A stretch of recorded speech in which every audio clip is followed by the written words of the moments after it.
Oh look, Bob Iger admits that Solo crashed Star Wars. If only there were a way to express my feelings. Oh wait. Yes! Yes! Oh, yeah! Can you feel that, buddy? Huh? Huh? Huh?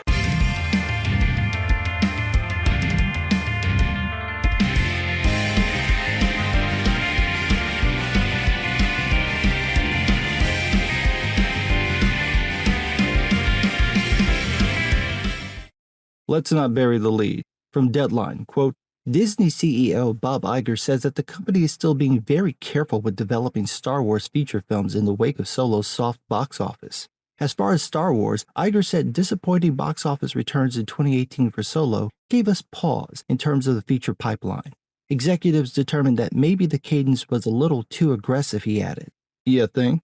Disney's original plan was to copy the MCU model, releasing a Star Wars film every year, alternating between the sequel trilogies, there were going to be multiple ones, and standalone films. This seemed like a good idea in 2014 because the MCU was thriving. While the MCU films were formulaic, they kept breaking box office charts. What Disney didn't factor in was why that happened. The MCU films did well because of the build-up to Infinity War. Star Wars didn't have anything like this, so cramming out a film every year was bound to backfire. And backfire it did, much faster than I expected too. See, the plan had all the Star Wars films coming out between Thanksgiving and Christmas. That's what happened with The Force Awakens, Rogue One, and The Last Jedi. But for some reason, which had nothing to do with the negative response to The Last Jedi, Solo was set to release in spring of 2018. So Disney jumped the gun by 8 months, and that was on top of the hellscape production that was Solo. To make this short, Disney had Lawrence Kasdan write a script for Solo, but hired Phil Lord and Christopher Miller, two comedy writers and directors, to direct the film. They treated it like a comedy, but Kathleen Kennedy and Kasdan didn't like that decision. Kasdan wanted his script performed word for word, while Kennedy and the studio wanted multiple takes with different camera angles so that they could do whatever they wanted in the edit. Eventually, Kennedy fired the pair and brought in Ron Howard, who reshot 70% of the movie. They essentially filmed the movie twice, resulting in a nearly $300 million budget, meaning that if Solo didn't crack $700 million, Disney would have wasted their cash, which they did. The movie made $392 million worldwide. So yeah, it bombed, or as the Shill media said at the time, it was a box office smash. Now, Deadline doesn't mention Iger going into why Solo bombed, but my guess is that they released the film just 5 months after the suckage that was The Last Jedi, and that film's stank was still in the air. Maybe if they had released it around the holidays like they had planned, it would have done better.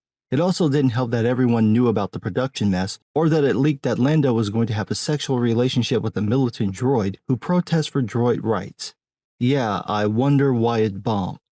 Iger goes on to say that Disney still plans to make films, but quote, we're going to make sure when we make one, it's the right one. So we're being very careful there. What was stopping you from doing that before? It's Star Wars. Everyone's used to waiting 3 years per trilogy to get the next movie.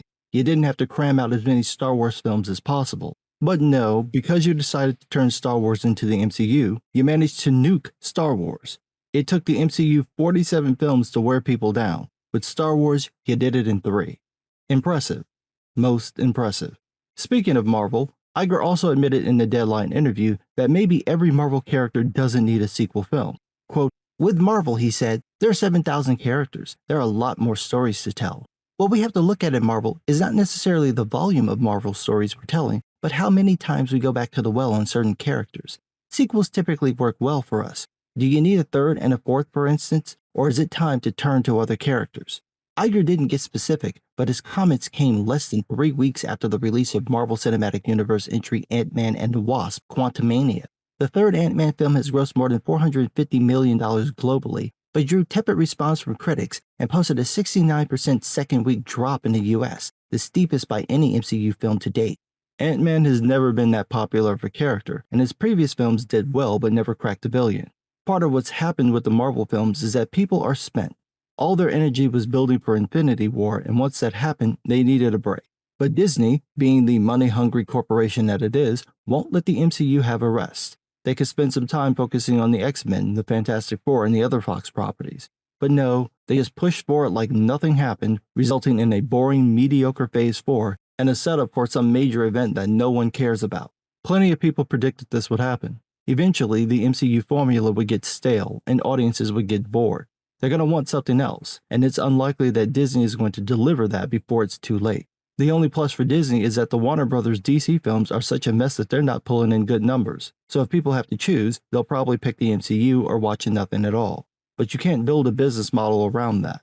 You need people to actually want to see your movies, not watch them because they have nothing else better to do. Phase 4 was forgettable, and Phase 5 doesn't seem to be shaping up all that well either. Star Wars seems to have done better in the TV series, but even those series have been hit or miss. There's nothing wrong with letting these franchises breathe. Put some time between the films and shows so that people are excited to see them instead of dreading how Disney is going to jack up something. It'd also help if anyone had the sense not to copy the least successful story arcs in Marvel Comics. The all-new, all-different Marvel books crashed and burned. Taking those stories and characters nobody likes and putting them on film comes across as more masochistic than brilliant. Captain Falcon isn't getting over. Ms. Marvel isn't getting over. Nobody likes Captain Marvel or Thor Love and Thunder, but all of these are your new Avengers. It takes a special kind of stupid to look at stories that didn't work on the page and think that if you film them, it'll get over. But what do I know? I'm just some guy.